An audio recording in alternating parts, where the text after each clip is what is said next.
നമസ്കാരം. ഇന്ന് നമ്മൾ ഉണ്ടാക്കുന്ന പാവ് ഭാജിയാണ്. പാവ് ഭാജി അതിന് വേണ്ടിയ സാധനങ്ങൾ: ഉരുളൻകിഴങ്ങ്, ബീൻസ്, മുട്ടക്കോസ്, ക്യാബേജ്, ക്യാരറ്റ്, മല്ലിയില, ക്യാപ്സിക്കം, കോളിഫ്ലവർ, ഇത്രയും സാധനം.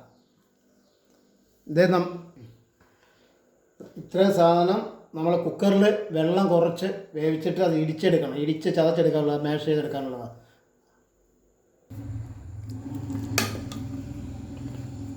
ഇത് പാവ് ഭാജി ഇത് വെന്തിട്ടുണ്ട് മലക്കറി.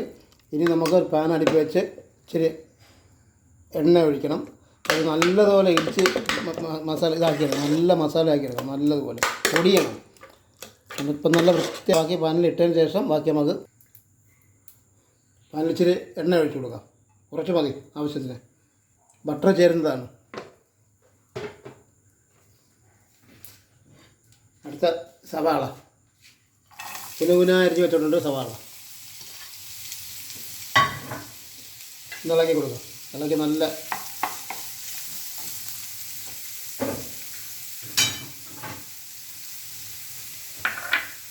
വെളുത്തുള്ളി ചതച്ച് വെച്ചേക്കുക.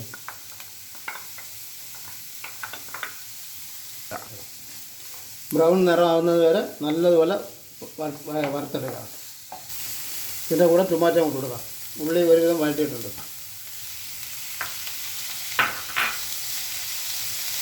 വഴറ്റിയതിന് ശേഷം ഈ പാവ് ഭാജി മസാല കടയിൽ വാങ്ങിക്കാൻ കിട്ടും. ഇത് ഒരു സ്പൂൺ, വലിയ സ്പൂൺ ഒരു സ്പൂൺ മസാല ഇട്ട് കൊടുക്കണം. എരി കുറവാണെന്നുണ്ടെങ്കിൽ കുറച്ച് മുളക് പൊടിയും കൂടാം. അര സ്പൂൺ മുളക് പൊടിയും കൂടാം. കാശ്മീരി. ഇത് നല്ലപോലെ വഴറ്റിയിട്ടുണ്ടെങ്കിൽ ഒരു സ്പൂൺ പാവ് ഭാജി മസാല.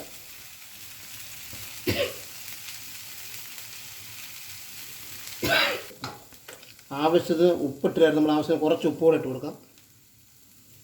ഇനി ഇതിൻ്റെ കൂടെ നമ്മൾ വേവിച്ച് വെച്ചേക്കുന്ന മലക്കറികൾ എല്ലാം കൂടെ അതിലിടാം.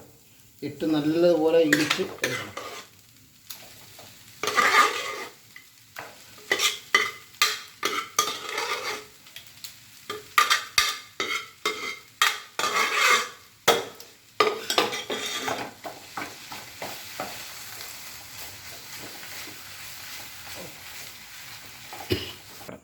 ഇത് കുറച്ച് നേരം അടുപ്പിൽ കിടന്ന് നല്ലതുപോലെ മിക്സ് ചെയ്തെടുക്കണം.